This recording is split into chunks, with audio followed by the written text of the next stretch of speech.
Sa nakaririwasang pamilya o may kaya ay nakahiwalay ang shower room at toilet room sa pamamagitan ng kortina o glass door para sa mas komportableng paliligo. Kadalasan, ang ginagamit na glass door ay roller kaysa sa hinge o bisagra dahil sa mas madaling buksan at di na kailangan ng espasyo upang mabuksan ito. Pero may kakibat ding mga problema ang roller glass door. Samahan niyo ako upang bigyan ng solusyon ang problema ng shower roller glass door. Mga kabayan, kaapsat, kasangkayan, nandito na naman ang inyong mapanglingkod na si Juan Masipag na di tinatamad. Ngayon po ay ang ituturo ko naman po sa inyo ay ang shower door na ito na mahirap isara at ibukas po. Mahirap po siyang isara at ibukas. Ito po. Dahil po sa mga gulong niya ay hindi na. Ngayon po tatanggalin po natin. So, ngayon po ay susubukan po natin gawin dahil hindi na po nahihila. Mahirap pong hilahin. Yan. Dahil po sa mga defective na gulong. Ngayon po ay tatanggalin po natin at papalitan po natin ng mga gulong sa baba po. Hindi na po umi-slide. Ang una pong aalisin ay itong sa loob upang palitan po ng gulong. Tanggalin po natin.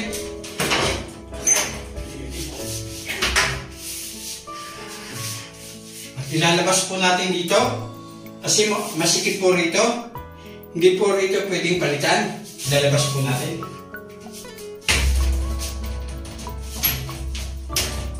Kunti lang pong ingat dahil baka po mabasag sa lamig.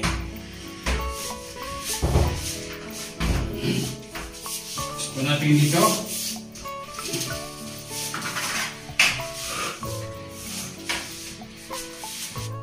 Dahil wala po tayong pwedeng pagpatungan, dito na lang po natin ikakabit sa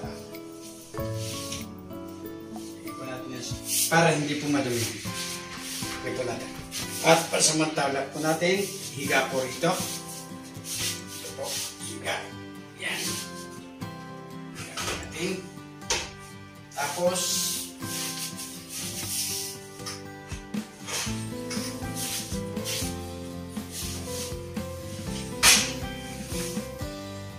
higa.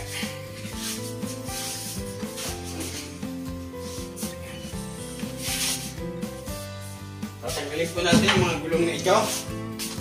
Ito po, tatanggalin natin. Ito.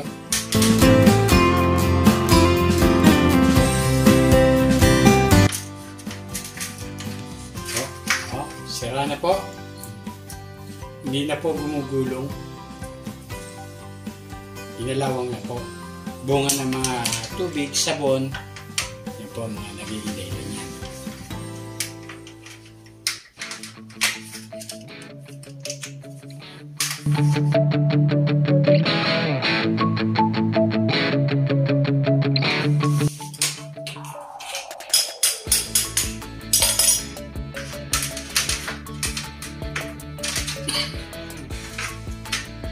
Bunga na po natin.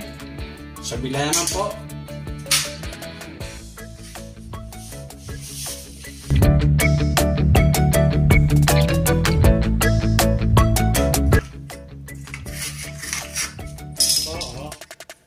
Hindi na po halos gumugulong.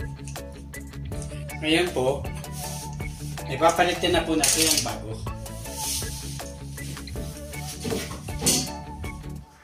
Ito po mga kabayan, ang ipapalit po natin.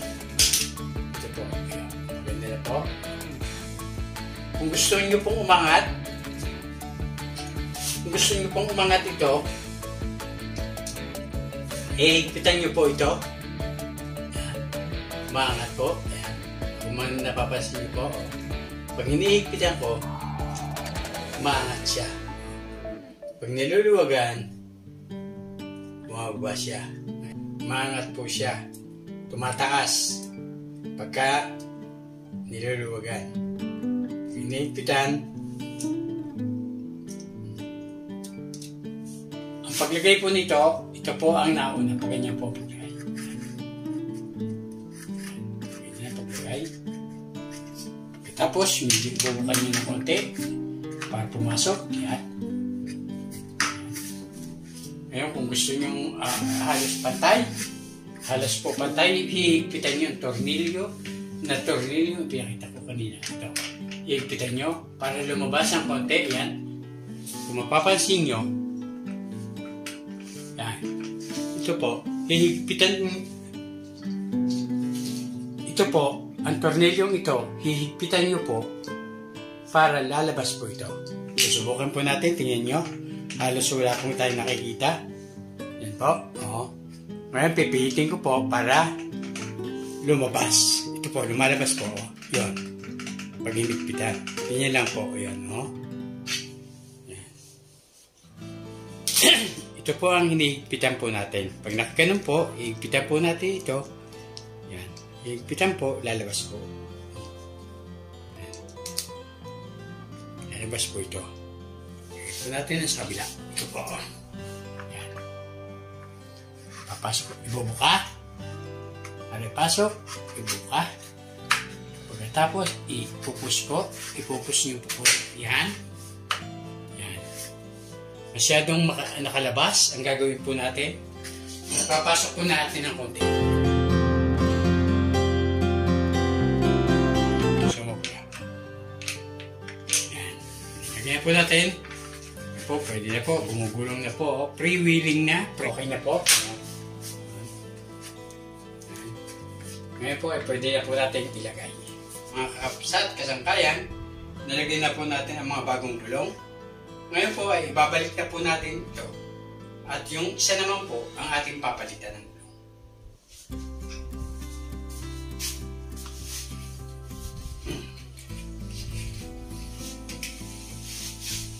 Kailangan po sa ganito, dahan-dahan lang po ang pagpapalit.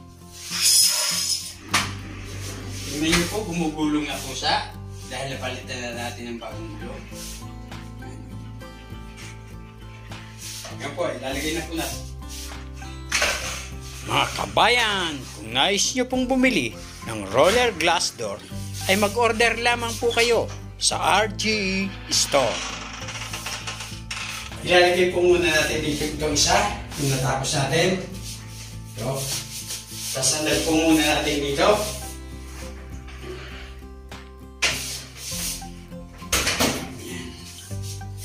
Ngayon po, papalitan po natin ay ito po. Tatugin po natin. Yan.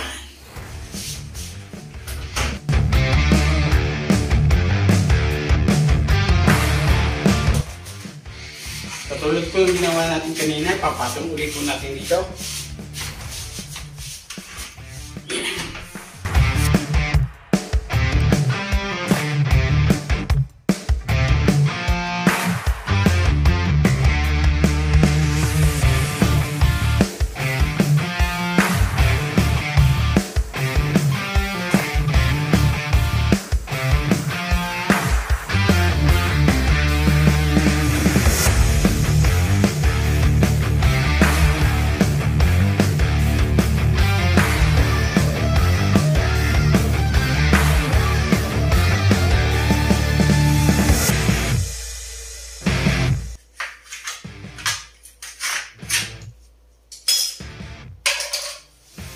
Palitan na po natin.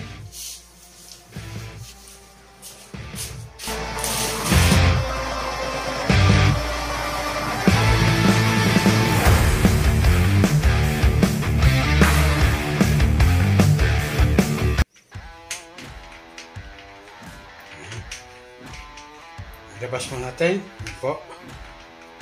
Adjust po natin taas. Are you ready?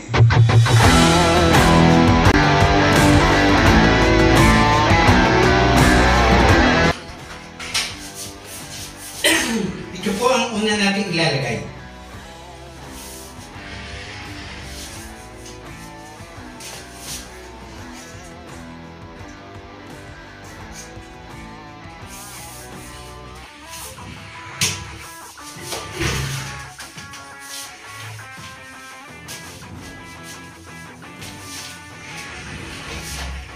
Huwag na natin ilalagay.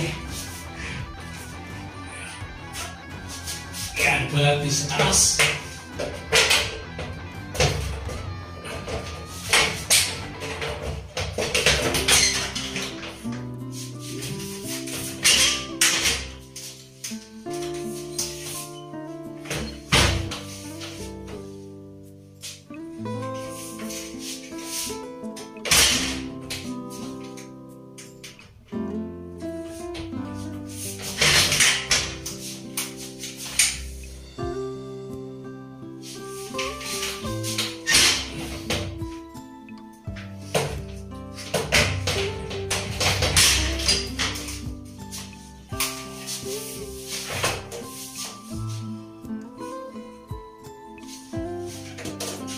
Hindi po natin ipasok. Pabababain po natin dito ng konti.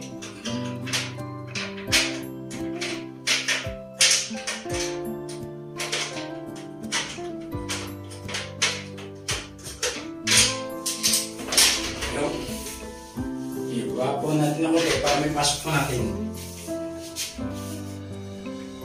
Tatama po natin sa riles. Yan.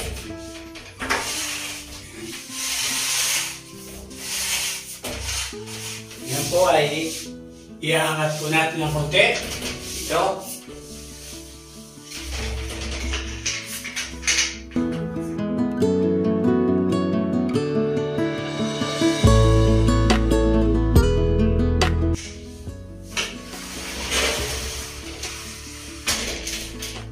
Yan.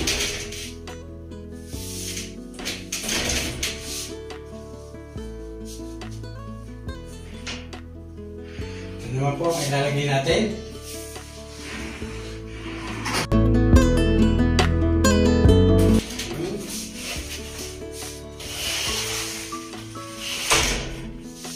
Kunti na lang ang adjustment ng isa. Ito po. Okay na po.